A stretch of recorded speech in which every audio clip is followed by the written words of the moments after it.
Baik, Assalamualaikum warahmatullahi wabarakatuh. Yang kami hormati Ibu Intan Dwi Wahyu Setiorini selaku dosen pengampu mata kuliah teknologi bersih dan juga teman-teman semua yang saya banggakan.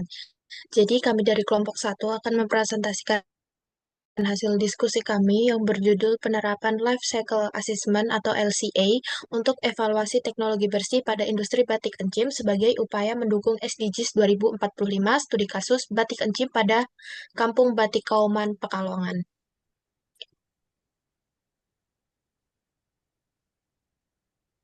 Sebelumnya, izinkan kami memperkenalkan diri dimulai dari saya sendiri, Arum Safera NIM 13221008, dan juga rekan-rekan saya Melani Patuli Tangkelangi NIM 13221026, Titania Sandy NIM 13221034, dan juga Gina Armida NIM 13221062.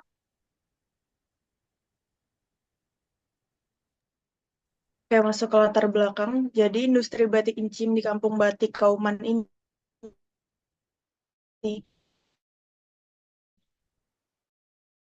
merupakan bagian penting dari ekonomi dan budaya lokal. Nah, Kampung Batik Kauman ini merupakan sentra industri batik encim yang dikelola oleh banyak industri kecil menengah atau IKM. Batik ini menjadi warisan budaya ekonomi lokal. Produk ini juga dikenal luas nilai ekspor yang menghasilkan limbah cair dan emisi yang mencemari lingkungan. Salah satunya pada penggunaan zat pewarna sintesis seperti naphthol dan garam diazonium. Nah, solusi yang dapat diterapkan yaitu melakukan penerapan teknologi bersih dan pendekatan LCA untuk mewujudkan produksi yang lebih ramah lingkungan. LCA ini membantu mengidentifikasi tahapan produksi yang paling mencemari sehingga dapat dirancang strategi mitigasi yang tepat. Adapun tujuannya yaitu yang pertama mengidentifikasi penerapan teknologi bersih dalam industri batik, yang kedua menganalisis dampak lingkungan yang ditimbulkan oleh aktivitas produksi industri batik, dan yang ketiga menganalisis strategi yang diterapkan untuk meminimalkan dampak lingkungan serta kontribusinya terhadap SDGs. Next. Baik, kemudian di sini terdapat peraturan-peraturan teknologi bersih di Indonesia. Yang pertama ada Undang-Undang Nomor 32 Tahun 2009 yang mengatur tentang perlindungan dan juga pengelolaan lingkungan hidup. Nah, di pasal 65 Undang-Undang 32 Tahun 2009 ini menyegaskan hak masyarakat atas lingkungan hidup yang baik dan juga sehat. Pada pasal 70 juga menekankan pentingnya partisipasi masyarakat dalam pengelolaan lingkungan.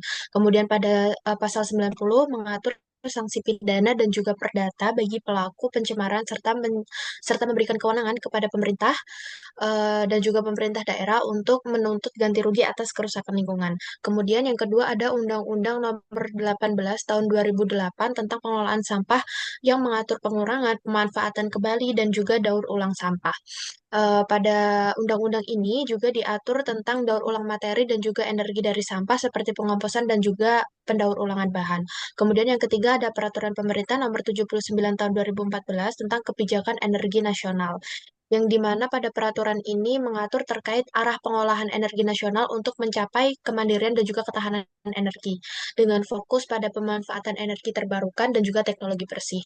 Nah, pada peraturan pemerintah ini juga menetapkan target eh, bauran energi baru terbarukan itu minimum 23% pada tahun 2025 dan juga 31% pada tahun 2050.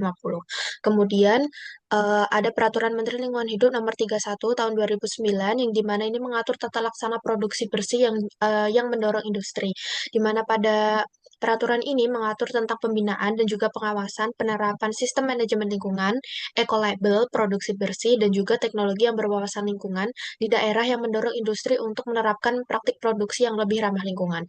Kemudian yang terakhir ada Peraturan Menteri Perindustrian Nomor 10 Tahun 2023 yang mengatur tentang standar industri hijau untuk industri batik.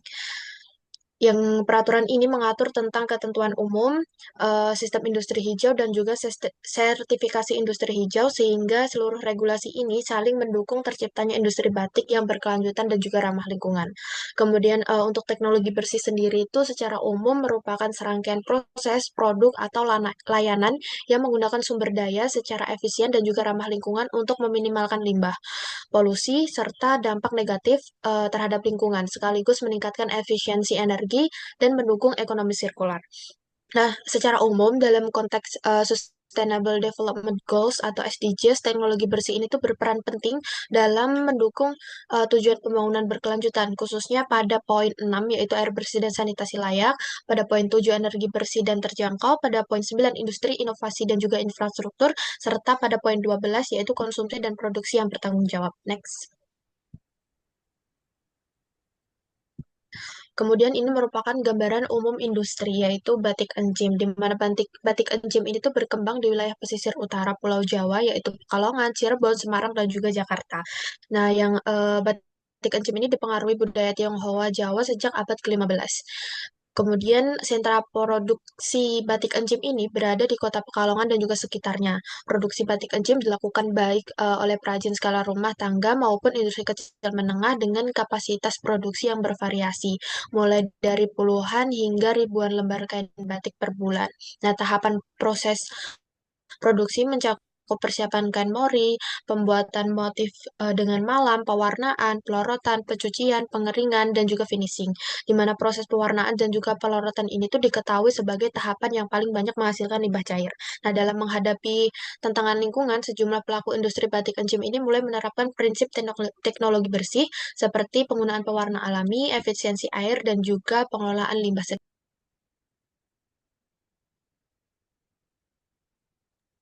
Kemudian di sini kami melakukan analisis penerapan teknologi bersih.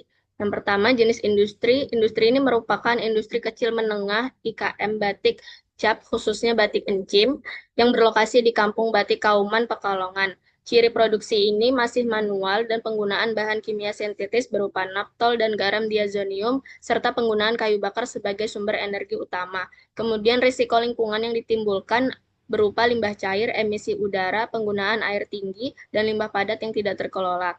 Pada gambar di samping kami melakukan neraca massa dari proses produksi batik encim, di mana untuk total produksi yaitu 2,1 kg.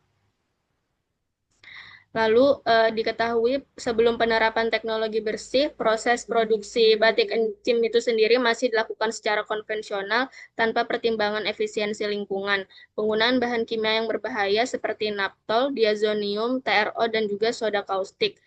Penggunaan energi dalam produksi ini masih dominan dari kayu bakar yang akan menghasilkan asap dan debu sehingga menyumbang dari emisi udara.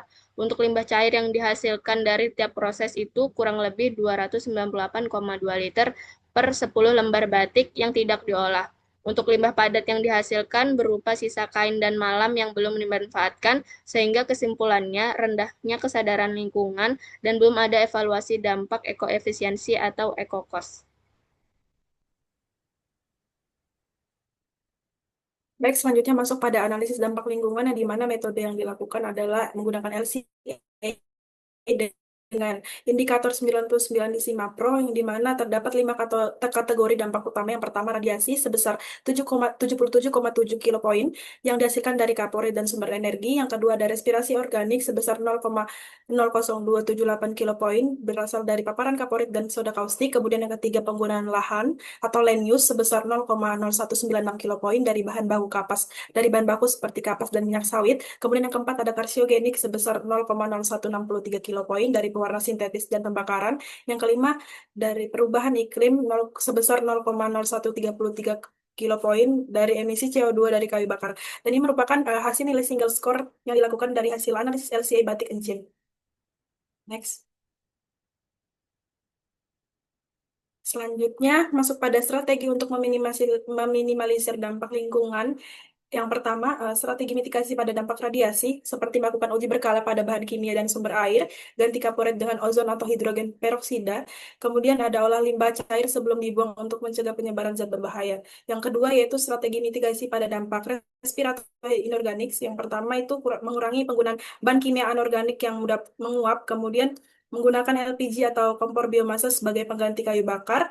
Kemudian sediakan APD dan edukasi keselamatan bagi pekerja. Yang ketiga yaitu strategi mitigasi pada dampak land use atau penggunaan lahan, di mana menggunakan bahan baku bersertifikasi ramah lingkungan, memanfaatkan sisa kain dan malam agar tidak jadi limbah, kemudian kembangkan produk baru dari limbah seperti kerajinan kerajinan. Yang keempat ada strategi mitigasi pada dampak karsiogenik atau zat karsiogenik, ya, di mana menggunakan pewarna alam yang tidak toksik, ganti deterjen sintetis dengan bahan pembersih alami, mengelola limbah cair dengan baik agar tidak mencemari lingkungan. Yang terakhir ada strategi mitigasi pada dampak climate change atau perubahan iklim, di mana menggunakan peralatan hemat energi dan kurangi durasi pemanasan dan terapkan prinsip produksi bersih untuk efisiensi energi secara menyeluruh.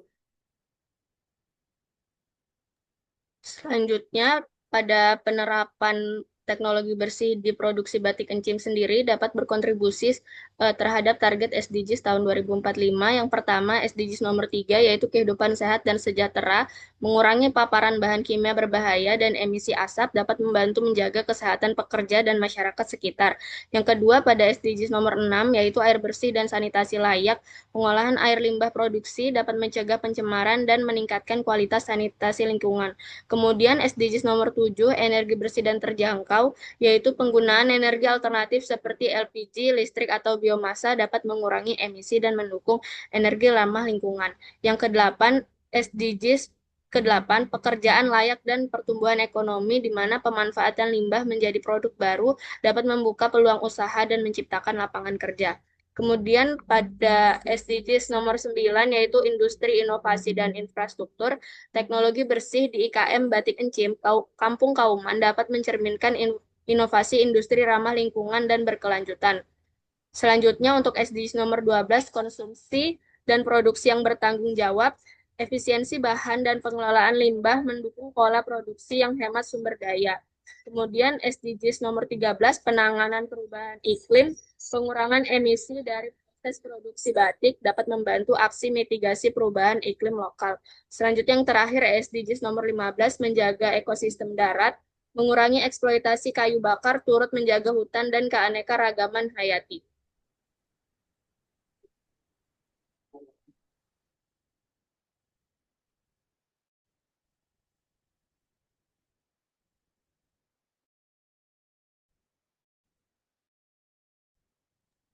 Selanjutnya masuk penutup, adapun kesimpulan yang dapat diambil yaitu yang pertama, teknologi bersih mulai diterapkan dalam industri batik encim, khususnya melalui penggunaan pewarna alami, efisiensi penggunaan air, dan pengelolaan limbah sederhana.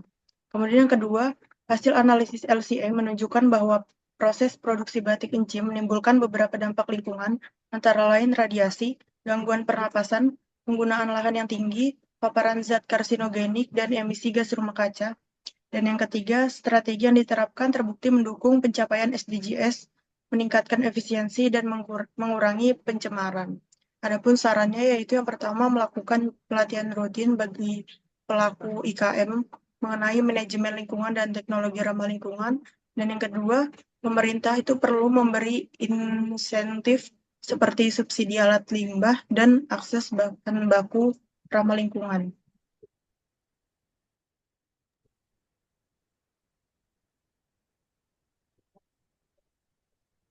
Baik, terima kasih. Itu tadi pemaparan dari kelompok satu, kurang dan lebihnya kami mohon maaf, dan juga kami di sini menyertakan referensi-referensi yang kami gunakan. Terima kasih atas perhatiannya. Wassalamualaikum warahmatullahi wabarakatuh.